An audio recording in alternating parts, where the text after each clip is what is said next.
राम राम। नारायण नारायण नारायण नारायण। आचार्य जी पधारिए। आज के साधक संजीवनी से माता की शुरुआत कीजिए। 504 पृष्ठ संख्या से शुरुआत होगी। अहंकार इतियम में नारायण नारायण 5वां पेरा। नारायण नारायण। राम राम प्रणाम। राम राम जी राम राम।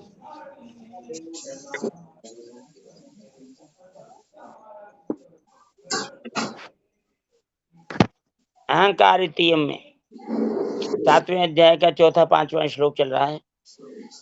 यह धातु रूप अहंकार तो अपरा प्रकृति है, जड़ है। धातु रूप अहंकार समष्टि प्रकृति है। भूमि रापो नलो वायो खम मनो बुद्धि रेव च, यह समष्टि प्रकृति है।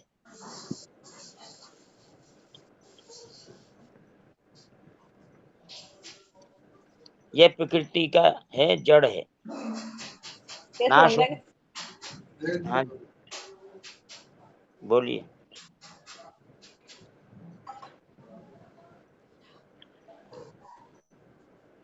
जहाँ अहंकार अकेला होगा वह जड़ होगा,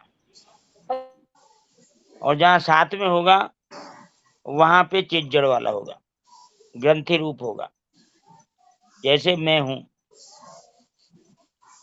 ये मैं हूं ग्रंथि रूप अहंकार, ये केवल अपरा प्रकृति नहीं है, प्रत्युत इसमें परा प्रकृति भी मिली हुई है।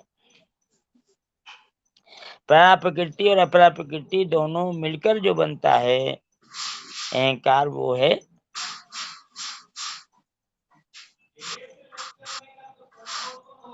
मैं हूं। इसमें मैं अपरा प्रकृति है और हूं परा प्रकृति है। इसी को चिज्जड़ ग्रंथि कहते हैं, चेत और निर्जड़ की ग्रंथि कहते हैं।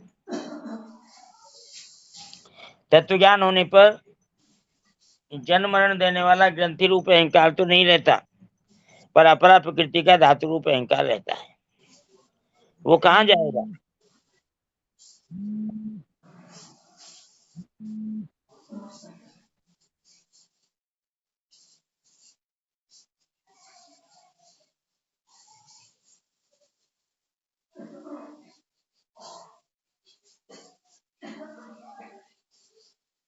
आचार्य जी, इसमें धातु रूप से क्या अभिप्राय हुआ?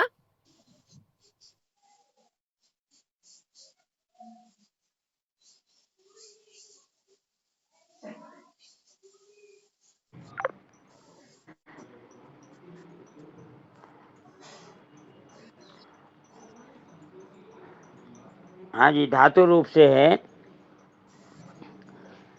भूमि रापो नलो वायु खम मनो बुद्धि रेव च, ये धातु रूप है। जो अपरा प्रकृति है वो धातु रूप है। ठीक है। धातुएं सब जड़ होती हैं, आपने पढ़ा है ना। धातु धातु पढ़ी है कि नहीं आपने केमिस्ट्री में? केमिस्ट्री नहीं पढ़ी हमने। अच्छा कोई बात नहीं। धातुएं होती हैं, धातुओं से औजार बनते हैं, धातुओं से गहने बनते हैं। तो गहना जो है बना हुआ, या औजार जो बना हुआ है, वो तो हो गया अपना व्यक्तिगत, और जो धातु है वो है समष्टिगत, वो सबकी है। बात समझ गए ना। लोहा सबका है, चिमटा अपना हो गया। सोना सबका है, गहना अपना हो गया। समझ में आया? जी जी।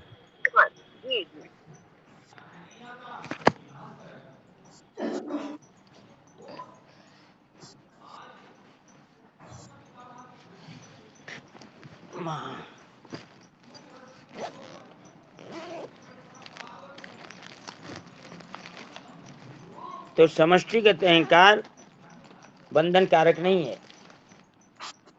चिज्जड़ ग्रंथि वाला ही बंधन कारक है।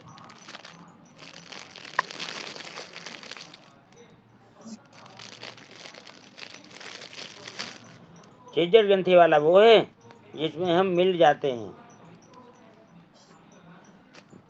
अलग अलग हैं दोनों, परा अलग है अपरा अलग है। हमने उसके साथ मेल कर लिया। तो मिलने के बाद जो था ये बन गया नकली, और जो पहले था वो था असली।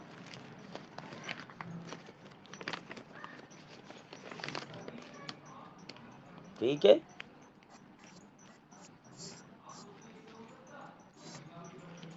एक असली है, एक नकली है। असली प्रकृति का है, नकली हमारा बनाया हुआ है।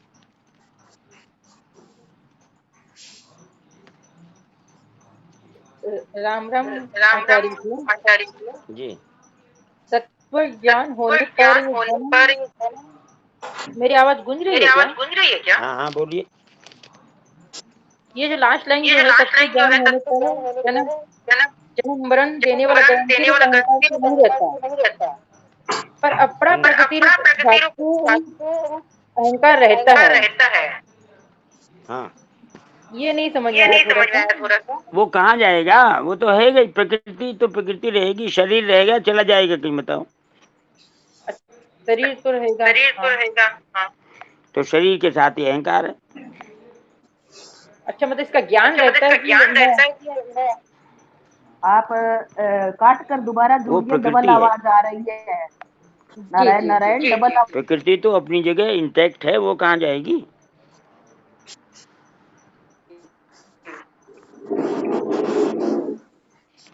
नहीं समझे?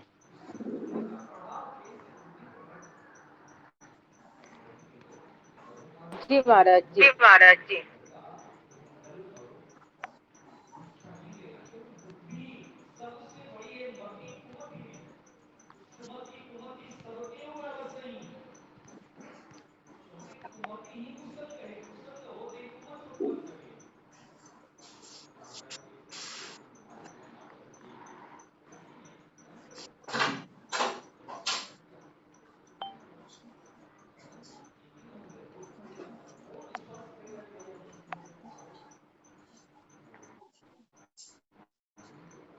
नारायण अच्छा जी आवाज नहीं आ रही। नारायण अच्छा जी आवाज नहीं आ रही।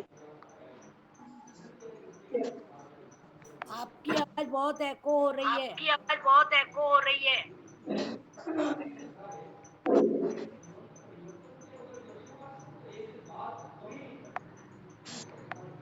नारायण नारायण आचार्य जी बोलो। नारायण नारायण आचार्य जी बोलो।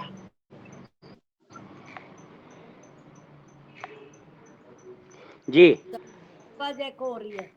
अब आ रही है? एको हो रही है। आ रही है, आ रही है। आ रही है।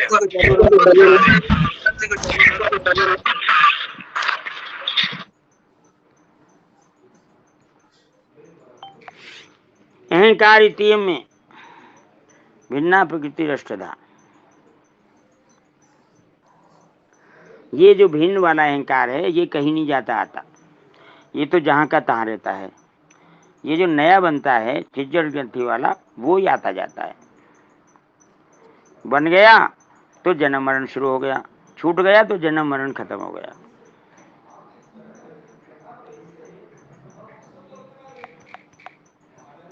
ठीक है जी महाराज जी। जी जी महाराज जी। जन्म मरण देने वाला चिज्जड़ ग्रंथि वाला है। ये जो धातु रूप अहंकार है प्रकृति का, ये जन्म मरण देने वाला नहीं है।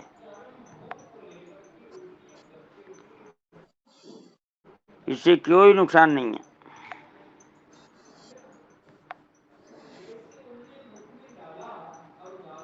जी, समझ में आ गया। ये समझ में आ गया।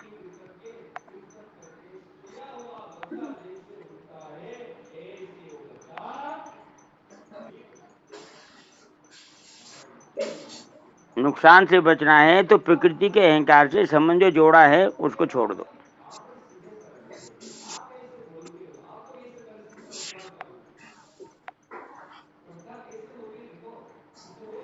ये उपाय है।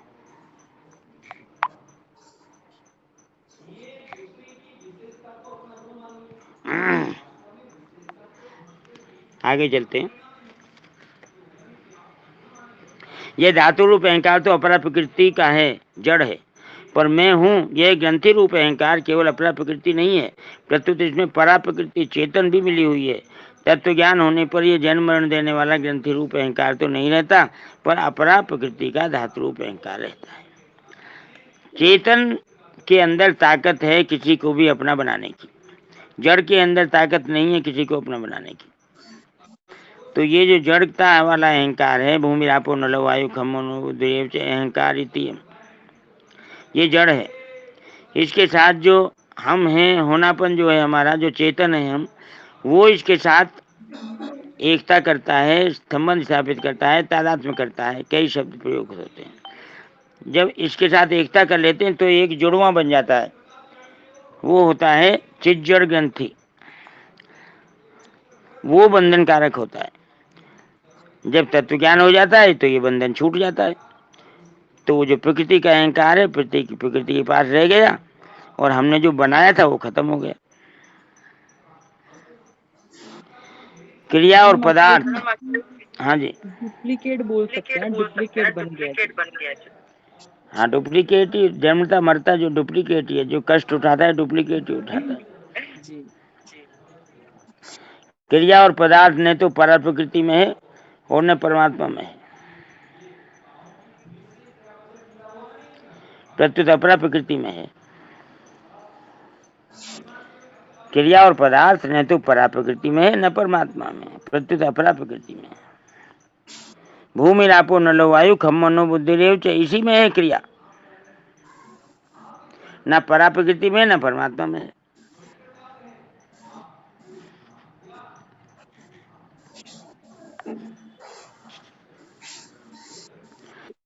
परमात्मा प्रकृति की सहायता से ही सृष्टि रचना करते हैं। परा प्रकृति अर्थात जीव क्रिया और पदार्थ रूप अपरा प्रकृति में आसक्ति करके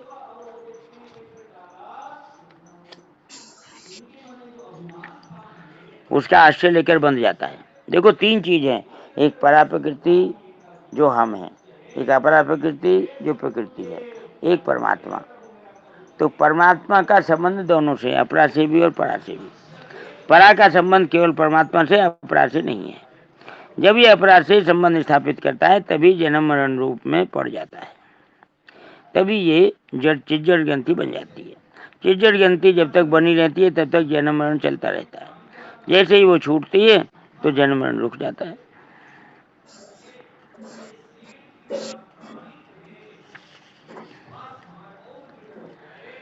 अपरा की आसक्ति और उसका आश्रय लेना ही जगत को धारण करना है।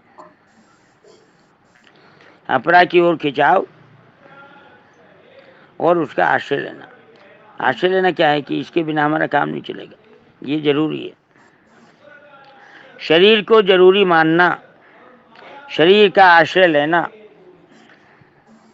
यही जगत को धारण करना है। जगत को धारण करने का मतलब है जन्म मरण में पड़ना।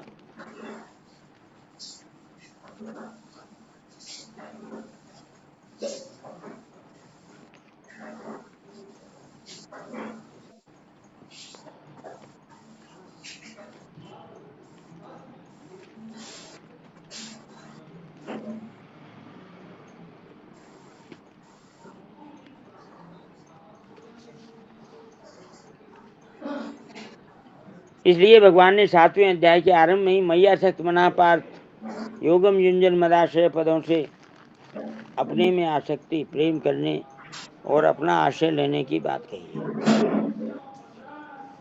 भगवान कहते हैं मुझसे ही प्रेम करो और मेरा ही आश्रय लो। अपरा प्रकृति से ना प्रेम करो और ना उसका आश्रय लो। अगर जीव अपरा प्रकृति में आसक्ति न रखे और उसका आश्रय न ले तो वह मुक्त हो जाएगा। अगर वह भगवान में आसक्ति, प्रेम करे और उनका आश्रय ले तो वह भक्त हो जाएगा। देखो एक है बंधन, एक है मुक्ति और एक है भक्ति। भक्ति भगवान के साथ है और जो बंधन है वो प्रकृति के साथ है, और जो मुक्ति है वो प्रकृति से अलग होके है।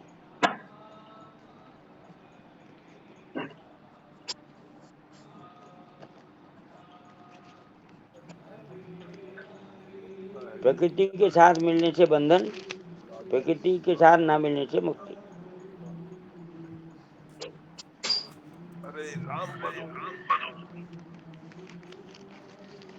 और भगवान के साथ मिलने से भक्ति।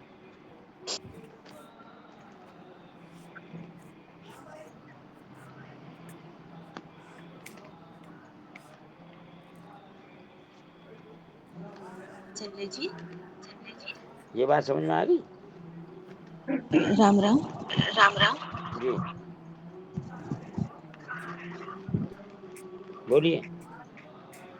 आचार्य जी, प्रकृति से संबंध मतलब गुणों का संबंध। प्रकृति का मतलब शरीर है। जी आचार्य जी।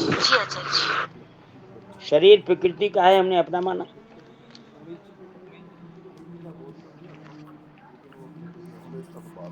शरीर प्रकृति का है, शरीर संसार का है, हमने अपना माना। यही ग्रंथि है, यही गांठ है। जब तक गांठ रहेगी तब तक जन्म मरण चालू रहेगा।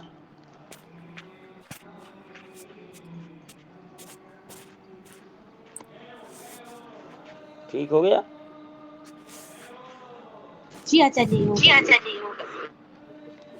ये बात समझनी जरूरी है, तभी आगे बढ़ेंगे।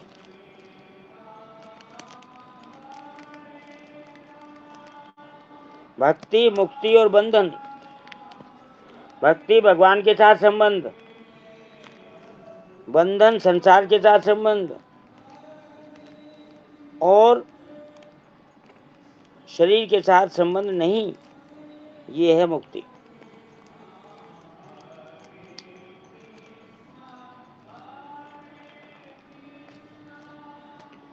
क्लियर हो गया? आगे बढ़ते हैं। जगत की स्वतंत्र सत्ता नहीं है। बांधने वाला जगत तो जीव नहीं बना रखा है। आचार्य जी प्रणाम। जीव पेज नंबर जी, कौन सा? हाँ बोलिए। पेज नंबर कौन सा? पेज नंबर मेरे पास दूसरी पुस्तक है, अभी बताया था ना। बताओ भाई जी। 504 एकदम लास्ट में।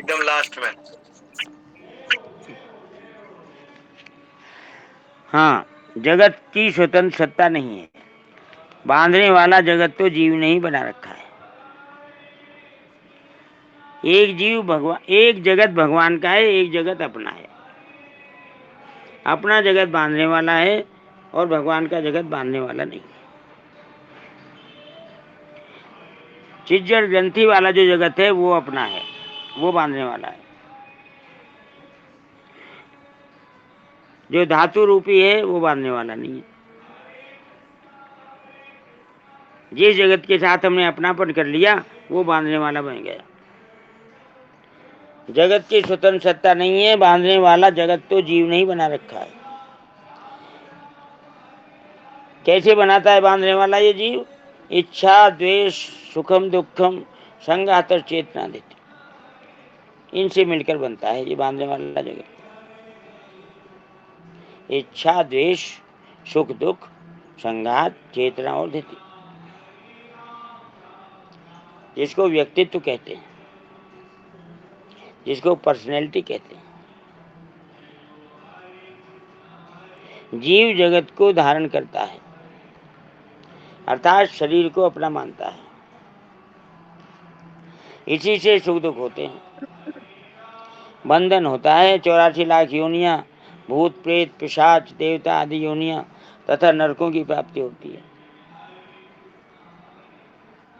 सत्व रज और तम, ये तीनों गुण कोई बाधा नहीं देते, परंतु इनका संग करने से जीव ऊर्ध्वगति, मध्यगति अथवा अधोगति में जाता है।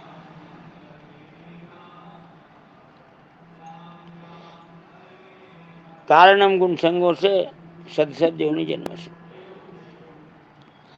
ऊर्ध्वगति स्वर्ग है, मध्य गति ये मृत्युलोक है जहाँ हम रह रहे हैं, और अधोगति पशु पक्षी आदि योनियां और नरक, ये अधोगति है। इसमें कारण है गुणों का संग, अर्थात शरीर को अपना मानना।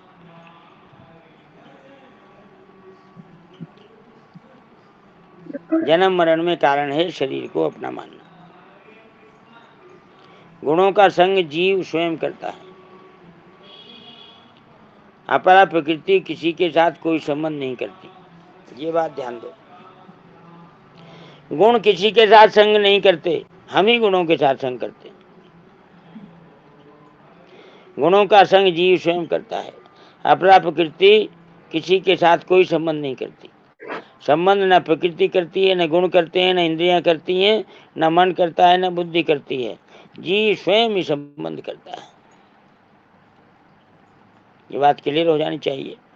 संबंध हम करते हैं और कोई नहीं करता। और किसी में संबंध करने की ताकत भी नहीं है। हम ही में ताकत है कि हम किसी के भी साथ संबंध कर लें। इसीलिए सुखी दुखी हो रहा है, जन्म मरण में जा रहा है। जीव स्वतंत्र है, क्योंकि ये परा अर्थात उत्कृष्ट प्रकृति है, ये चेतन है, ये परमात्मा का अंश है। अपरा प्रकृति तो बेचारी कुछ नहीं करती। हाँ जी आचार्य जी प्रणाम। आचार्य जी ये वही वाला है कि आवाज आ रही है। बोलो, बोलिए, आवाज आ रही है। न करोति न दुष्यते, दोबारा यही है क्या? क्या जीव यही है क्या? न करोति न दुष्यते। हाँ वही तो है, यही तो स्वरूप है हमारा। तभी कर्ता ये लिप्त हो जाता है। कर्ता भोक्तापन नहीं है। कर्ता भोक्तापन स्वीकार करते हैं। स्वीकार तब करते हैं जब इससे संबंध बनाते हैं। इसको अपना मानना ही संबंध स्वीकार करना है।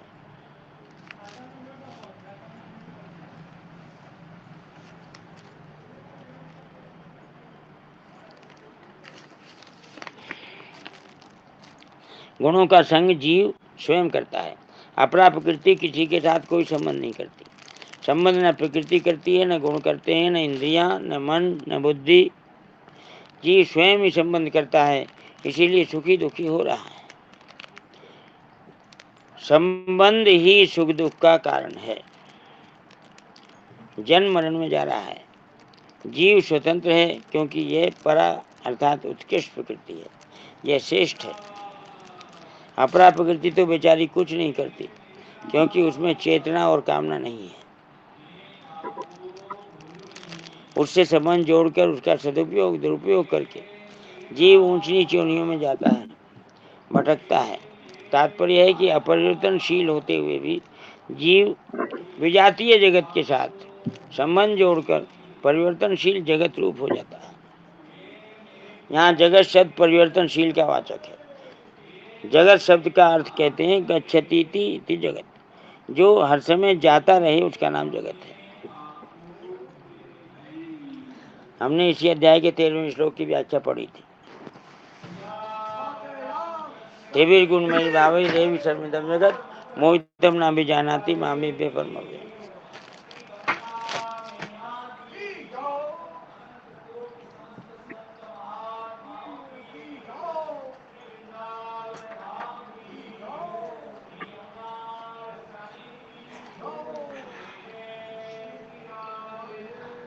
अपरा प्रकृति बेचारी कुछ नहीं करती, क्योंकि उसमें चेतना और कामना नहीं है।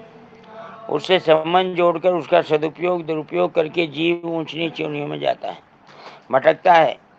तात्पर्य है कि अपरिवर्तनशील होते हुए भी जीव विजातीय जगत के साथ संबंध जोड़कर परिवर्तनशील जगत रूप हो जाता है।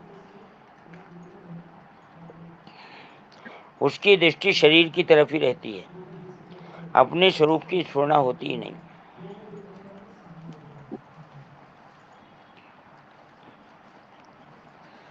उसकी दृष्टि शरीर की तरफ ही रहती है, अपने स्वरूप की स्फुरना होती ही नहीं। स्फुरना शब्द पे ध्यान दो।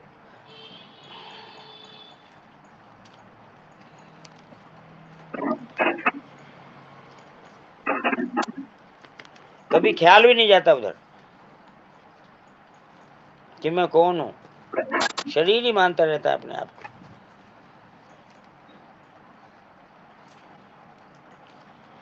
मैं शरीर नहीं हूँ, मैं भगवान का हूँ, इस तरफ कभी ध्यान ही नहीं जाता।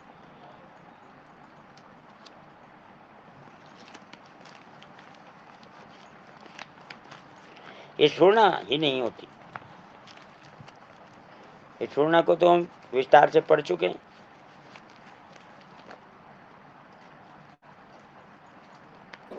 जी। तो आगे कहते हैं, जो हमसे सर्वथा अलग है उस जगत अर्थात शरीर, इंद्रियां, मन, बुद्धि, अहम के साथ। जगत क्या है? जगत की परिभाषा सुन लो। शरीर, इंद्रियां, मन, बुद्धि, अहम, ये जगत है। क्या है जगत? शरीर, इंद्रियां, मन, बुद्धि, अहम। इसके साथ अपने अपनी एकता मान ली। जो हमसे हमेशा अलग है उसके साथ अपनी एकता मान ली। यही जगत को धारण करना है। आपको एक बात बताएं? हाँ जी, रास्ते में एक सामान रखा है, वो हमारा नहीं है, उससे हमारा संबंध भी नहीं है। हमने सोचा कोई सामान है, काम आएगा, चलो ले चलते हैं। उठाया उसे, अपने सर पे रख लिया या हाथ में ले लिया, अब लेके चल रहे हैं। उसमें क्या है ये हमें पता नहीं है, अभी किसका है ये भी पता नहीं है। तो उसको लेके चलना कितना खतरनाक है। जिसका है वो कहीं भी पकड़वा देगा, देखो मेरा सामान लेके जा रहा है, चोर है। अगर उसमें कोई विस्फोटक सामान हुआ, बम वगैरह हुआ, तो मरेंगे। और बोझ तो मर ही रहे हैं जो उसको लेके चल रहे हैं। तो फायदा क्या है इसमें? नुकसान ही नुकसान है। अनाधिकार चेष्टा करने से नुकसान ही नुकसान होता है, फायदा कुछ नहीं होता। जहाँ आपका अधिकार नहीं है वहां पे आप क्यों फंसते हो? स्वामी जी महाराज कहते हैं अपना हक नहीं लगता। जहाँ अपना हक ना लगे वहां पे मत लगो, दूर रहो।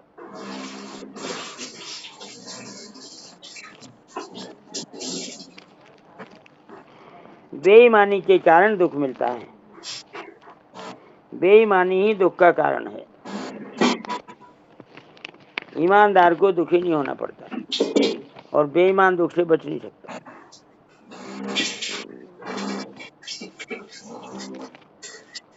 सीधा साधा हिसाब।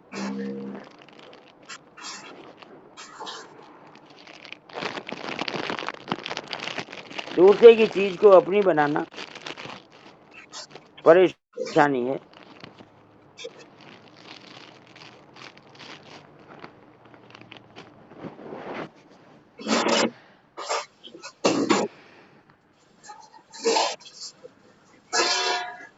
शरीर, इंद्रियां, मन, बुद्धि, ये जगत है। इसके साथ अपनी एकता मान ली, जबकि हम इससे सर्वथा अलग हैं। यही जगत को धारण करना है। वास्तव में जगत हमारा है ही नहीं, क्योंकि अगर हमारी चीज हमारे को मिल गई होती तो हमारी कामनाएं सदा के लिए मिट जाती। कामना तभी होती है जब हमारे पास अपनी चीज होती नहीं। हम निर्मम, निर्भय, निश्चिंत, निष्काम हो जाते अगर हमको हमारी चीज मिल जाती तो। हमारी चीज क्या है? कि हमारी चीज तो परमात्मा है। परंतु जगत हमें ऐसी चीज नहीं दे सकता जो हमारी हो, अर्थात जो हमसे कभी बिछुड़े नहीं। जो चीज वास्तव में हमारी है वह जगत के द्वारा प्राप्त नहीं हो सकती, परंतु जगत के संबंध विच्छेद से प्राप्त हो सकती है। जब तक जगत से संबंध, शरीर से संबंध जोड़ रखा है, तब तक परमात्मा की प्राप्ति नहीं हो सकती। जैसे ही इनसे संबंध तोड़ेंगे प्राप्ति हो जाएगी, क्योंकि वह तो पहले से ही है।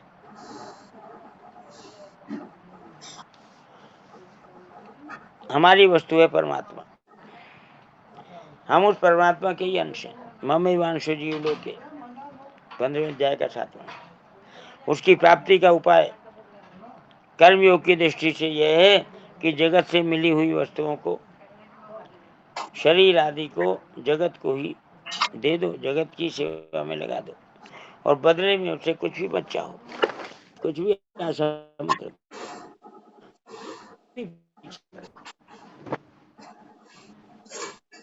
उससे कोई संबंध ना जोड़ें, न क्रिया के साथ न पदार्थ के साथ। सेवा करने की अपेक्षा भी किसी को दुख न देना श्रेष्ठ है। सुना? सेवा करने को बड़ा मानते हैं, लेकिन किसी को दुख न देना ये सेवा से बड़ी चीज है।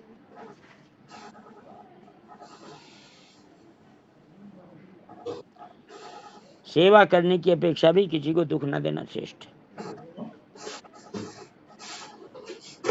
अगर हमारी सेवा से कोई दुख पा रहा है तो वो सेवा सेवा नहीं, कष्ट देना हो गया।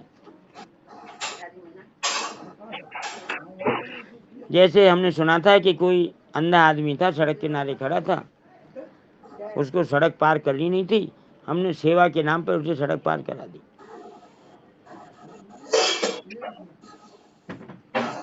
ये है, सेवा करने की अपेक्षा भी किसी को दुख न देना श्रेष्ठ है।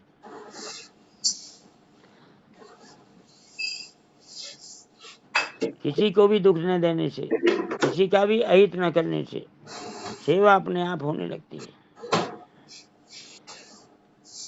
कितनी सुंदर बात है, कितनी उत्तम बात है। किसी को दुख ना देने से, किसी का अहित ना करने से सेवा अपने आप होने लगती है, करनी नहीं पड़ती।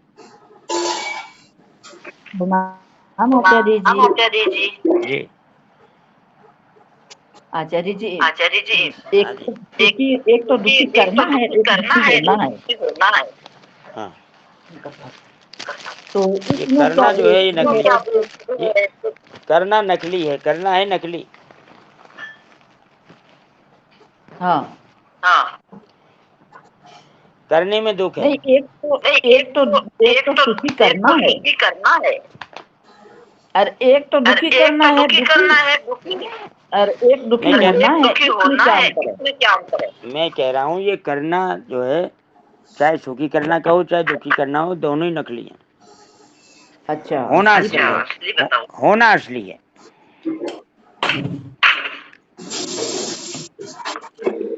आप किसी से पूछते हो तो आचार्य जी दुखी अपने आप ही हो जाते हो, तो उसको क्या करें? हाँ, उससे आपका मतलब नहीं, आपने तो नहीं किया ना। हाँ, उनकी आवाज क्रॉस कर रही है आचार्य जी, आवाज क्रॉस कर रही है उनकी। डबल क्यों आती है आवाज? एक बार ये बोल रहे आचार्य जी वो बंद रखना जब ठीक देखें थोड़ी देर। अब एक बार आप बोलो आचार्य जी बंद रख रहे हैं, आप बोलो। हाँ, हाँ, मैं सब ऐसा कहती हूँ कि एक तो दुखी करना है और एक दुखी होता है, ऐसे बोल रही हूँ मैं कि एक तो कोई ने दुख देना है, एक दुखी अपना आप वो हो जाता है कोई कारण से। तो इसमें क्या अंतर है? वो भी हमारा करना हो जाता है क्या कि मैं दुखी करना, तो मैं तो दुखी नहीं करना चाहती हूँ पर वो दुखी हो जाता है। उससे आपका कोई मतलब नहीं। हाँ, ये पूछना चाहती हूँ। जो दुखी होता है अपने आप, उससे आपका मतलब नहीं। आप करते नहीं हो, बस यही इतना ही ध्यान रखो। हाँ, राम राम जी प्रणाम। आचार्य जी। वो प्रवचन में बात आई थी कि स्वामी जी महाराज ने कहा था कि सेठ जी ने जो ये एक श्लोक पर इशारा करके कहा था कि गीता भर में ये जो श्लोक है ना, जिसमें बात आती है कि जो 12वें का दूसरों से 15वां 15 हाँ, जो दूसरों से उद्विग्न नहीं होता और जिससे दूसरे उद्विग्न नहीं होते। तो सेठ जी ने कहा था इसमें मेरे को कठिनता ये पड़ती है कि हम तो दूसरों से उद्विग्न नहीं हो, ये तो हमारे हाथ की बात है, हम दूसरों से दुखी ना हो, लेकिन हमारे से कोई दुखी हो जाए ये हमारे हाथ की बात नहीं है। तो स्वामी जी ने इस पे बोला था कि ये कठिन बात भी सुलभ हो जाए, अगर उसके हित का भाव हमारे भीतर हो जाएगा तो ये कठिन काम भी सुलभ हो जाएगा, कि उसका हित का भाव हमारे अंदर आ जाए कि इसका भी हित हो, ये भी भगवान के भजन में जाएगा। तो कहते हैं वो तो फिर दूसरे मतलब कि हम दूसरा हमें दुखी भी नहीं समझेगा अगर ये भाव हमारा हित का भाव हमारे भीतर आएगा। तो ये प्रवचन में बात बोली थी। इसीलिए किसी को सुखी करने से ज्यादा अच्छी बात है उसका हित करना। हित करना जी। हित बहुत ऊंची चीज है, सुखी बहुत नीची चीज है।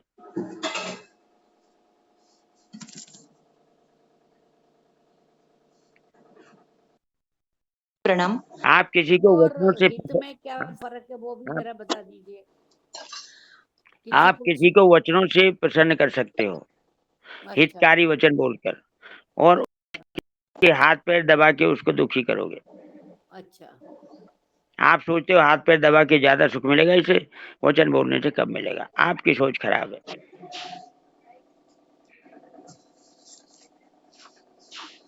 बात समझ में आई? आचार्य जी कोई कोई इंसान तो वचनों से भी दुखी हो जाता है। हाँ जी, देखो, केंद्र हो जाने में आपका कोई रोल नहीं है, हाँ करने में रोल आपका है।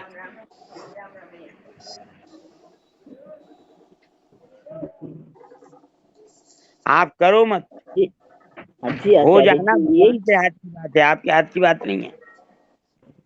करना हाँ हमारे हाथ की बात है, होना भगवान के हाथ की बात है। होने में उसका स्वभाव भी कारण हो सकता है, होने में उसका प्रारब्ध भी कारण हो सकता है, होने में भगवान भी कारण हो सकते हैं। आप तो अलग हो, आपके हाथ में तो बस केवल करना है, करो मत। ठीक है। राधे राधे आचार्य जी, प्रणाम। आचार्य जी, सुखी करना और हित करना, ये क्लियर थोड़ा कम हुआ कि मैं अगर किसी को सुखी करने का प्रयास कर रही हूँ तो उसका हित करके या सेवा के भाव से ही तो कर पा रही। मैं आपको भोजन दे दूं, आप भूखे हो, तो ये सुखी करना हुआ। और मैं आपको भगवान में लगा दूं, सत्संग में लगा दूं, ये हित करना हुआ। तुलना करके देखो किसका फायदा ज्यादा देर तक रहेगा और ज्यादा फायदा किससे होगा। रोटी देने के बाद तो अभी सुबह दे दी, शाम को फिर भूख लग जाएगी। भगवान की तरफ लगा दिया तो आप मुक्त हो जाओगे, जन्म जन्म का दुख मिट जाएगा। नारायण नारायण जी, जी, इसमें नारद जी का जो है, राम जी ने नारद जी का विवाह ना करके उसका हित किया, अगर विवाह और करके उसको सुखी नहीं किया, ये ठीक लग रहा है मुझे तो। बिल्कुल ठीक बात है, नारद जी का हित किया है। नारद जी ने कहा भी तो है, जे विद हो नाथ हित मोरा, करो सुबह एक दास में तोरा। हे नाथ, जिसमें मेरा हित हो वही करो। भगवान कहते हैं जिसमें तुम्हारा परम हित होगा हम वही करेंगे। आचार्य जी, स्वामी जी महाराज जी ने एक प्रवचन है महाराज जी का, उसमें भी ये बात बोली थी। कहते भी देखो, ये बात कहते हुए तो अच्छा नहीं लगता है। कहते जैसे अन्न क्षेत्र खोल देना, अस्पताल खोल देना, ये सेवा है। जो नहीं करते हैं उससे तो अच्छी है, लेकिन सेवा करने वाला और सेवा लेने वाला दोनों रहे तो भौतिकता में ही, कल्याण तो नहीं हुआ ना इससे। कल्याण होता है जब उसको आप भगवान के लगाते हो, सत्संग में लगाते हो, जिसको बोलते हैं भूरी जरा दना, वो जो ये है बात। महाराज जी बोलते हैं कि भाई इसमें उपकार करने वाला और उपकृत होने वाला रहेंगे तो दोनों भौतिकता में। और इसकी अपेक्षा अगर आप किसी को भगवान के भजन में लगाते हो, उसका हित करके, उसका हित चाह करके उसको भगवान में भजन, ताकि उसको भौतिक सेवा की जरूरत देना पड़े, ये है सबसे बड़ी सेवा जो है। ये बात बोली देखो भाई जी एक बात बताऊं, जी। प्रवीण जी जी जी महाराज जी। देखो, ये जो सुख शब्द है ना, ये शरीर तक सीमित है बस। सुख का संबंध शरीर से है जी और जी। हित का संबंध स्वयं से है। तो स्वयं बड़ा है या शरीर बड़ा है? स्वयं स्वयं महाराज जी। आपने हित किया, हित कर दिया किसी का, तो वो मुक्त हो गया, वो भक्त हो गया। अगर आपने भोजन दिया, अन्न दिया, कपड़ा दिया, दे दी, तो उसके शरीर का हित हुआ। और शरीर तो नश्वर है, नाश, वो हित तो थोड़ी देर बाद खत्म हो जाएगा। और जो सुख खत्म हो जाए, हित वो हमेशा अमर हो जाता है। आचार्य जी प्रणाम। इसलिए सब भला सो, सबका भला सो, इसलिए अच्छा है किसी का सोचो। हाँ जी, आचार्य जी समझ भी। बोलिए दीदी। आचार्य जी, परिस्थिति जैसे सामने आई, हम ये बात समझ गए कि हमको हित ज्यादा महत्व का है, लेकिन कोई कोई कोई तो ऐसी परिस्थिति आती है आचार्य जी कि बहुत भूखा है, बहुत धूप में, बहुत ही ज्यादा गरीब है, तो फिर हम उसको ज्ञान की बातें, वहां उसके हित की बातें, उसके फर्स्ट प्रायोरिटी तो उसकी भोजन है ना आचार्य जी। दीदी इसके बारे में एक उदाहरण देके समझाता हूँ, आप समझ जाओगी। जी जी आचार्य जी, बहुत कृपा होंगी जी। एक भूखा व्यक्ति है, रोज आना सड़क पे बैठा रहता है, रोटी मांगता है, आप मुझे रोज रोटी देते हो जी, तो आप उसको सुख ही करते हो। आप उसे अपनी दुकान पे नौकर रख लो या उसे किसी ऐसी जगह लगवा दो जहाँ पे उसको मांगना ना पड़े, उसका काम चलने लगे। इसके ऊपर एक कहावत है कि एक मछली पकड़ने वाला था, वो रोज आना एक भिखारी को, ये बंगाल की बात है, बंगाल में मछली का व्यापार बहुत अच्छा माना जाता है, कि उसको रोज एक मछली दे जाता था मछली पकड़ने वाला, वो अपना आराम से सुखपूर्वक खा लेता था, पेट भर लेता था। तो एक दिन उसने उसको मछली पकड़ना सिखा दिया। तो मछली पकड़ना सिखा दिया, ये उसका हित है, ये बड़ी सेवा है। और एक मछली रोजाना दे जाना ये उसका सुख है, बस ये तो क्षणिक है, इससे कब तक रखता है। अब वो रोजगार पे लग गया, अपने आप अपना कमाने खाने लगा, तो ये उसका हित हुआ। किसी को भिखारी बनाए रखना ये उसका हित थोड़ी है, उसको भिखारी बना छोड़ा देना ये हित है। राम महाराज जी, ये एक जी। बात, जैसे हमारे कोई संबंधी हो, हम उनका हित करने के लिए उनको भगवान में लगाना चाह रहे हैं, पर वो लगना नहीं चाह रहे हैं, तो इसमें हमारी क्या प्रतिक्रिया होनी चाहिए? कुछ भी नहीं, क्योंकि क्या हम, प्रतिक्रिया होगी? बल्कि हम सारा दिन लगे रहते तो वो उनको खराब लगता है कि क्यों, क्या है इसमें, मतलब सारा दिन लगी रहती है। और हम उनको लगाना चाहते तो वो तुम करो, हमको नहीं करना है, इस तरह का। हाँ, तो आप उन्हें अभी जब तक आप ना लग जाओ ना तब तक उनको मत लगाओ। हम तो अभी अभी आप कच्चे हो, जब आप पक्के हो जाओ तब उनको लगाओ। जब वो देखेंगे आपके स्वभाव में अंतर आ गया तब उनका भी लगने की इच्छा हो जाएगी, खुद लगेंगे जब एक असर बात दिखाई दे। हाँ जी। एक बात और, जैसे यहाँ पे बार बार संबंध विच्छेद की बात जो आ रही है, जैसे हमारे शरीर के साथ में तो हमारे कई लोगों का संबंध है। हम किसी के माँ भी है, किसी की बहू भी है, किसी की सास भी है, किसी की बेटी भी है। इन सब से संबंध विच्छेद मतलब थोड़ा सा क्लियर कीजिए ना। निस्वार्थ भाव से सेवा करने से संबंध विच्छेद हो जाता है। संबंध विच्छेद करना नहीं है आपको जी, आपको सेवा करनी है निस्वार्थ भाव से। जब आप निस्वार्थ भाव से सेवा करेंगी तो संबंध अपने आप विच्छेद हो जाएगा। तो हम यदि घर में छोटे हैं तब तो सेवा हमसे बनती है। मान लीजिए हम घर में बड़े हैं, सास हैं, ये कुछ माँ के पद पे हैं, जहाँ पे हमें कुछ करने का अवसर नहीं मिलता है, उस जगह हम इस चीज को कैसे लें? बहुत कम सेवा अवसर मिलता है, बहुत कम अवसर मिलता है मान लीजिए सेवा करने का हमें। बल्कि वो लोग हमारी सेवा ज्यादा करते हैं, हम बीमारी की वजह से कह लीजिए, चाहे कुछ भी कारण से, यदि वो हमारी सेवा ज्यादा करते हैं और हम उनकी सेवा का मौका नहीं मिलता है, तो फिर उनसे हमारा संबंध विच्छेद कैसे होगा? देखो, सेवा करना बहुत छोटी बात है, सेवा लेना बहुत छोटी बात है, सेवा का भाव रखना ये बहुत बड़ी बात है। बड़ा व्यक्ति छोटे की सेवा नहीं कर सकता, ये बात आप कह रही हो, लेकिन सेवा का भाव रख सकता है। तो सेवा का भाव जो है वो बहुत बहुत ऊंची चीज है, वो 100% है। और जो सेवा क्रिया है ये तो बिलो 10 है। क्या करोगे आप? यदि हम बीमार हो गए तो हमें किसी सेवा लेनी पड़ रही है तो फिर उसमें दोष नहीं है, मतलब ना मजबूरी से लेना पड़ रही है तो उसमें दोष नहीं है कोई भी।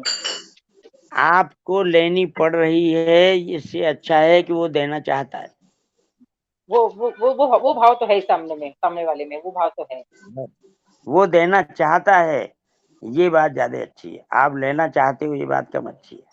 चाहते नहीं है पर मजबूरी में लेना, वैसी परिस्थिति हो गई, मजबूरी में लेना पड़ रही, जैसे बीमार हो जाए तब तो मजबूरी हो जाती है, तो सेवा लेनी आपको इतनी खुशी नहीं हो रही सेवा लेके जितनी उसको सेवा करके हो रही है। जी जी ये बात है। राम राम, नारायण नारायण। हाँ जी भाई जी, ओम प्रकाश जी का समय ले लेते हैं हम। आचार्य जी राम राम। अच्छा, आचार्य जी, शरणानंद जी ने वो बात कही थी ना कि वो कहते बेटे की याद आती है, अपने पोते की बड़ी याद आती है, तो कहते 50 रुपए का रोज मनी ऑर्डर करके भेजो, तो फिर याद नहीं आएगी कभी भी। बहुत बढ़िया बात है।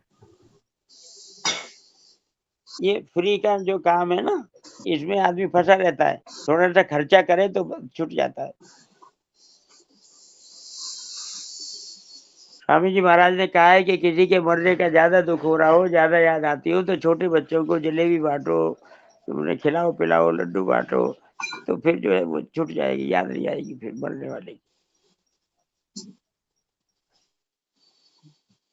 आचार्य जी राम राम। हाँ, एक तो ये बात समय हो है गया सेवा बहन। अब कर। नारायण नारायण, अब कोई भी शाम को ही करना, अभी अगल कल करना, लिख के रख लो प्रश्न, क्योंकि अब थोड़ा समय हो गया समा करना।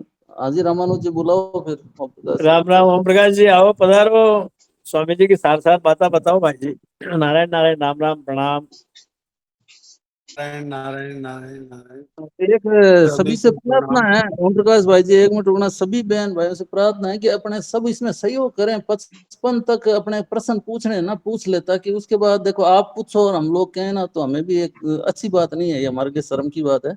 तो कोशिश सभी बहन भाई यही करें कि जो भी प्रश्न पूछना हो ना, तो अपने 11:55 तक पूछ लें, ताकि फिर समय पे सारा काम होता रहे तो ज्यादा अच्छा रहेगा। इसमें सहयोग करना है सभी को। राम राम, बिल्कुल, नारायण नारायण। ओम प्रकाश भाई जी बोलो। ये भी स्वामी जी महाराज का आज्ञा पालन है। स्वामी जी महाराज समय के बड़े पाबंद थे, बंद कर देते थे 5 बजे सुबह गेट। समय का बहुत महत्व, कई प्रवचन भी आते हैं, तो ये अच्छी बात है, तो सबको ध्यान रखें। वैसे प्रवचन की तो खैर थोड़ा संक्षेप कर देंगे, कोई खास बात नहीं है। बड़ी बड़ी बढ़िया चर्चा हो रही थी, जिज्ञासा भी होना स्वाभाविक है, लेकिन उसको लिख लेना चाहिए। तो सभी को प्रणाम। आज का जो विषय है वो है अपने अनुभव का आदर करो। ये वाणी 21 मार्च 1991 की है, रामधाम तिंथल बीकानेर, जहाँ महंत महाराज जी विराजते हैं, अभी भी महंत हैं। और ये सुबह स्तुति प्रार्थना के बाद गीता भवन ऋषिकेश से प्रसारित हुई। तो ये विषय है अपने अनुभव का आदर करो। स्वामी जी कह रहे हैं सब जानते हैं कि जीव जो है, सब हम सुनते भी हैं, शास्त्रों में भी और आपस में भी चर्चा करते हैं कि 84 लाख योनियों में जाता है जीव। तो इससे क्या सिद्ध होता है कि शरीर जो है वो बदलते हैं, लेकिन हम नहीं बदलते। हम मरते नहीं है। यदि हम मरते तो 84 लाख योनियों में कौन जाता है? तो शरीर अलग है, हम अलग है। आज अभी साधक संधि में भी ये बात आई, शरीर, इस पर जोर दिया आचार्य जी ने कि शरीर को मानना ही प्रकृति रखता होना है। तो इसके लिए स्वामी जी ने ये 19वां श्लोक बताया, 8वें का 19वां श्लोक। भूत ग्रामस्य एवायम भूत्वा भूत्वा प्रलीयते रात्र्यागमे वस पार्थ प्रभवत्यरागमे। हे पार्थ, ये प्राणी समुदाय उत्पन्न होकर प्रकृति के परवश हुआ। ब्रह्मा के दिन के समय उत्पन्न होता है और रात्रि के समय लीन हो जाता है। भूत ग्राम का मतलब प्राणी समुदाय।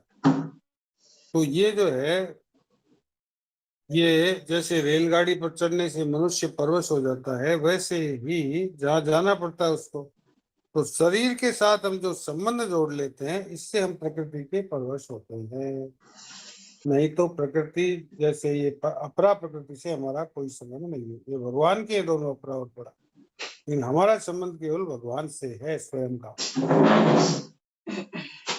तो स्वामी जी कहते हैं कि ये जो देहे नस्मिन यथा देहे कौमार्यम यौवनम जरा, ये जो हमारी शरीर है, इसमें कौमार बालपन है, जवानी है, फिर बुढ़ापा है। तो ये सब बल मर जाते हैं, चले जाते हैं, अभाव हो जाता है, तो हम लेकिन रहते हैं। हमें कोई पूछे कि बालकपन है नहीं, कि मैं तो वृद्ध हूँ या जवान हूँ, तो बाल्यावस्था में भी मैं ही था, ये हमें पता रहता है कि अब मैं वृद्ध हूँ, ऐसे हम कहते हैं, अब मैं बालक हूँ, वृद्ध हूँ। तो ये क्यों कहते हैं कि हम शरीर के साथ एकता मान लेते, वास्तव में हमारी एकता शरीर के साथ नहीं है। शरीर तो अपरा प्रकृति है, हम जो है वो साक्षात आत्मा है, परमात्मा के साथ हमारा संबंध है। ये अवस्था, परिस्थिति, घटना, निरोगीपना, रोगीपना, धनीपना, निर्धनता, ये सब बदलती रहती है। तो बदलने वाला मेरा स्वरूप नहीं है। जो नहीं बदलता है वह अपना स्वरूप, जिसमें अपनी स्वतः स्वाभाविक स्थिति है। तो हम नहीं बदलने वाले हैं। परमात्मा और आत्मा ये एक रूप है। ऐसा कोई नहीं कहता कि भाई सतयुग का परमात्मा दूसरा था, कलयुग का दूसरा। परमात्मा नहीं बदलते, वैसे ही हम भी नहीं बदलते। तो स्वामी जी कहते हैं ज्ञान को अनुभव करना ही इसको आदर देना, इसको आदर देना है कि हम परमात्मा के साथ हमारा संबंध है। यही आज के प्रवचन का सार है। तो स्वामी जी कहते हैं कि इसके अलावा फिर आधे से थोड़ा सा ज्ञान बाकी रहा, वो मैं बता देता हूँ। स्वामी जी कहते हैं एक तो दो बातें हैं, एक तो मैं शरीर नहीं हूँ और शरीर मेरा नहीं है।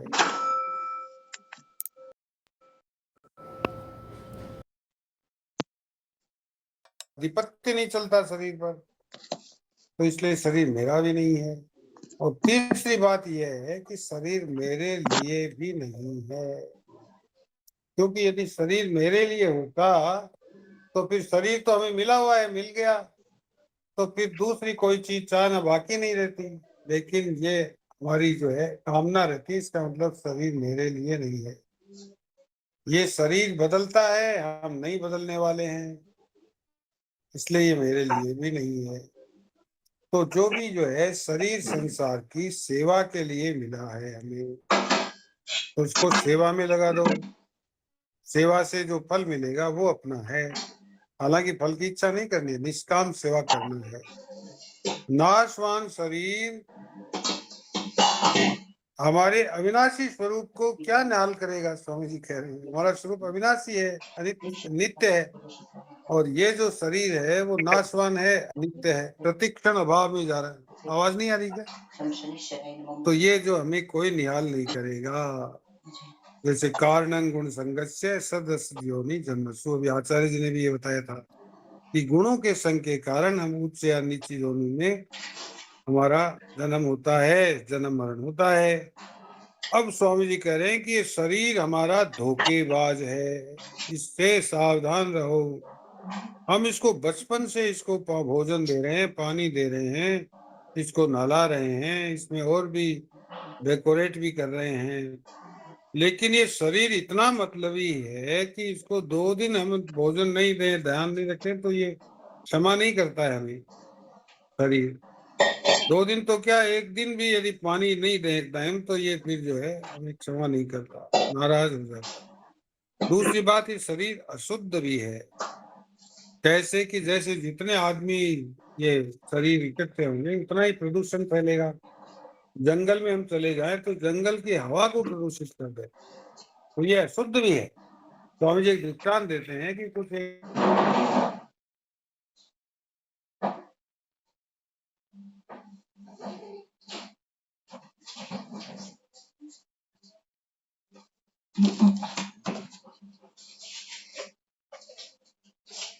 आवाज बंद होगी भाई जी, आवाज नहीं आ रही है। काट कर जुड़ जाओ। एक बार काट के जुड़ो, हाँ जुड़ रहे हैं।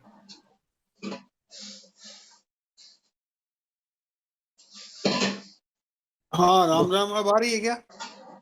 अरे हाँ आ रही है, मैं तो बता देना मुझे। तो हमको संत ने कहा, जब लोग जाने लगे उससे दुर्गंध आई ना मैले की, मलमूत्र पड़ा था या कोई गंदगी थी, मल था, तो उसके लिए स्वामी जी दृष्टांत वहां से सुनाई नहीं दिया। हाँ यहाँ कहाँ से दृष्टांत देते हैं वहां से? हाँ दृष्टांत ये दिया, हाँ ये दृष्टांत, ये इसी से यही था कि शरीर इतना मतलबी है कि वो हमारा क्षमा करता ही नहीं। अब शरीर अशुद्ध भी है, इसका दृष्टांत देते हैं स्वामी जी। स्वामी जी कह रहे हैं कि ये जो शरीर है वो एक तरह की मलमूत्र बनाने की फैक्ट्री है। इसके लिए दृष्टांत देते हैं स्वामी जी कि जो कुछ समूह आ रहा था लोगों का, तो वहां कोई मलमूत्र पड़ा था तो दुर्गंध आ रही थी, तो वहां से वो कपड़ा नाक के लगा करके जाने लगे। तो संत ने कहा कि तुम इससे घृणा तो करते हो, लेकिन ये मैला जो है ये तुम्हें क्या कह रहा है, ये तो सुनो। कहिए स्वामी जी ये क्या कह रहा है? तो कहिए ये कह रहा है कि ये मेरी दशा तुम्हारे कारण हुई है। वो तृतीय वो कह रहा है कि मेरी दुर्दशा तुम्हारे कारण हुई है। मैं तो बहुत ही स्वादिष्ट मिठाई था, बर्क लगी हुई सोने चांदी की, तुमने खाकर उसको मेले में बदल लिया। तो घृणा तो मुझे करनी चाहिए तुमसे, तुम मुझसे उल्टे घृणा कर रहे हो, तुम्हारे कारण मेरी ये दशा हुई है। तो ऐसे स्वामी जी ऐसे उदाहरण देते हैं। तो शरीर है वो हमारा कैसे हो सकता है? जन्म से पहले नहीं था, बाद में भी नहीं रहेगा। तो इस प्रकार ऐसे मेरा माना, मेरे लिए मानना, ये बहुत बड़ी गलती है। इस गलती को यदि हम सुधार कर लें तो उससे हमारी मुक्ति हो जाएगी। ये शरीर केवल हमें दुनिया की सेवा करने के लिए ही मिला है। ये शरीर किससे? संसार से, माँ बाप से शरीर मिला है, और माँ बाप से ये पोष पला है, और संसार से गुरुजी से इसको शिक्षा मिली है, और संसार के सहयोग से इसने धन कमाया है, अपनी पुष्टि करी है बुद्धि की। तो इस प्रकार ये शरीर संसार का है, हमारा इसमें कोई कुछ नहीं। तो संसार की सेवा में लगा दो, और समष्टि शक्ति से ही हमें अन्न जल श्वास सब मिल रहा है। अन्न क्या हमें खुद उत्पादन थोड़ी करते हैं, किसान करता है, फिर वो व्यापारी पहुंचाता है। तो ये समष्टि शक्ति से ही मिल रहा है। इसलिए हम ईमानदारी ये है कि हम सेवा करके इस ऋण को उतार दें। सेवा करने से क्या होगा? हमारा अंतःकरण शुद्ध होगा, और अंतःकरण शुद्ध होने से हमारा कल्याण हो जाएगा। इस प्रकार सेवा करने का सबसे बड़ा महत्व है। अभावग्रस्त है कोई, उसका हमारे धन पर हक बनता है, हमें उसे देना चाहिए। अन्न जल कपड़ा दूसरे की सेवा के लिए, हमारे लिए नहीं है। जो हमारे जो निर्वाह के अलावा जो हमारे पास पड़ा है वो हमारा नहीं है। इसलिए कोई सेवा करते हैं और उसका एहसान माने कि भी उसने उदारता है कि उसने ले लिया, और जो ऐसा भाव होना चाहिए। स्वामी जी ने अभी आचार्य जी ने बताया था कि भाव सबसे बड़ा है किसी को सुख पहुंचाने का। तो ते प्राप्नुवन्ति मामेव सर्वभूत हिते रताः। सब प्राणियों के हित की जो प्रीति है उसके प्रति, वो भगवान कहते हैं मुझे ही प्राप्त होता है। वो भगवत प्राप्ति कितना कर्म योग का सिद्धांत है। तो एक बार एक दृष्टांत देते हैं कि शरीर संसार का और संसार शरीर का है। हम परमात्मा के हैं और परमात्मा हमारे हैं। कि एक आदमी के पास एक सिक्का था, उसने सुन रहा था कि 30 सेकंड पीछो आवे, यानी रुपए के पास रुपया आता है। तो उसने वो रुपया उछाल के चल रहा था, तो वो किसी दुकान में गिर गया पैसे की ढेरी पर। तो उसने कहा कि भाई ये पैसा आता है तो मुझे और पैसे दो। इसे क्या नहीं, ये तो बड़ी से ने बड़ी डेयरी, इसलिए उसकी तरफ आकर्षित हो गया है। तो ये समष्टि की तरफ आपके पास जो छोटी मोटी जो भी है योग्यता, संपत्ति, शरीर का बल, सब समष्टि में आप लगा दो। समष्टि की तरफ लगाना ही ईमानदारी है। ये शरीर पंचरथी शरीर है, ये बना हुआ है, जबकि हम स्वयं बने हुए नहीं हैं। हम तो स्वयं नित्य हैं, हम अविनाशी हैं, हम चेतन अमल सहज सुख राशि है, गोस्वामी जी कहते हैं। और भगवान कहते हैं ममैवांसो जीवलोके जीव होते सनातन। तो चेतन के लिए जड़ क्या काम आएगा? तो इस प्रकार हमें दूसरे की सेवा करनी चाहिए। तो स्वामी जी फिर कहते हैं है जैसा जानने का नाम ज्ञान है। तो है वास्तव में ये सही बात है। इसको आज जो बताई उसको जान लेंगे तो आप ज्ञानी हो जाएंगे। अपने आप को भगवान में लगा दो, और शरीर जो है संसार का अंश है छोटा सा, उसको संसार में लगा दो। जितनी सेवा कर सकते हो कर दो। तो फिर क्या है, सेवा करने से आपकी ममता भी मिट जाएगी। जैसे अभी मायन जी ने प्रश्न पूछा, आचार्य जी ने बताया कि सेवा करने से ममता मिट जाती है। और ममता मिटने से अहंकार भी मिट जाता है और उससे शांति मिल जाती है। निर्ममो निरहंकार है स शांति परिगच्छति, भगवान कहते हैं। तो मैं मेरे का त्याग का क्या अर्थ है कि मैं और मेरा है ही नहीं, वास्तव में इसका अस्तित्व ही नहीं है, हमने बनाया हुआ है, माना हुआ है। तो इसको हमें मान्यता को दूर करना है। ईमानदार का नाम मुक्ति है और बेईमानी का नाम बंधन है। तो परहित बस जिनके मन माही, तिनका जग दुर्लभ कछु नाही। परहित सरिस धर्म नहीं भाई, पर पीड़ा सब नहीं। तो सबका हित हो, सबका भला हो, सबका कल्याण कैसा हो, ऐसा भाव होना चाहिए। नारायण नारायण नारायण। सबको प्रणाम। बहुत सुंदर भाव बताया, जिसके लिए आपको साधुवाद देते हैं। अब हम 2 मिनट कीर्तन कर करके फिर आचार्य जी को आमंत्रित करेंगे। रिक्त समय की पूर्ति के लिए समय जगह पर बैठे बैठे ही आप सभी कीर्तन करेंगे। श्री कृष्ण गोविंद हरे मुरारे, हे नाथ नारायण वासुदेवा।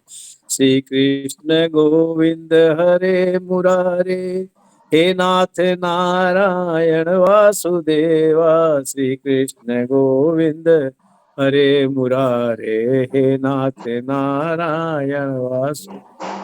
श्री कृष्ण गोविंद हरे मुरारे, हे नाथ नारायण वासुदेवा।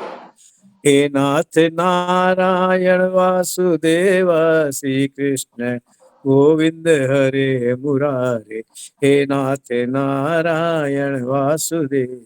श्री कृष्ण गोविंद हरे मुरारे, हे नाथ नारायण वासुदेव। श्री कृष्ण गोविंद हरे मुरारे, हे नाथ नारायण वासुदेव। श्री कृष्ण गोविंद हरे मुरारे, हे नाथ नारायण वासुदेव। हे नाथ नारायण वासुदेव। श्री कृष्ण गोविंद हरे मुरारे, हे नाथ नारायण वासुदेव। श्री कृष्ण गोविंद हरे मुरारे, हे नाथ नारायण वासुदेव। श्री कृष्ण गोविंद हरे मुरारे, हे नाथ नारायण वासुदेव। श्री कृष्ण गोविंद हरे मुरारे, हे नाथ नारायण वासुदेव। श्री कृष्ण गोविंद हरे मुरारे, हे नाथ नारायण वासुदेव। श्री कृष्ण गोविंद हरे मुरारे। सियावर रामचंद्र भगवान। नारायण नारायण राम राम। आचार्य जी प्रणाम। आज 20वां अध्याय प्रारंभ होगा पंचम स्कंद का। पहले अखंडानंद जी से शुरू होगा, उसके बाद में श्रीमद् भागवत महापुराण से शुरू होगा 662 संख्या से। नारायण नारायण प्रणाम। राम राम। आइए पधारिए। ठीक है भाई। 19वां अध्याय।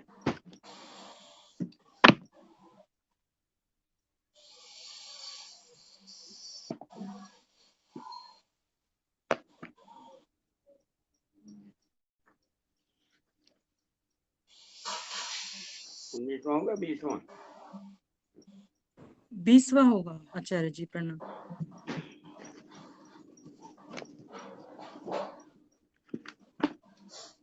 20वें अध्याय का नाम है अन्य 6 द्वीपों तथा लोकालोक पर्वत का वर्णन। पहले मंगलाचरण करते हैं।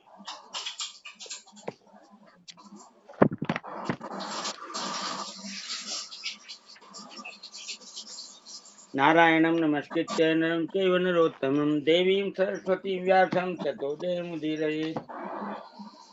सच्चिदानंद रूपाय विश्वोत्पत्त्यादि हेतवे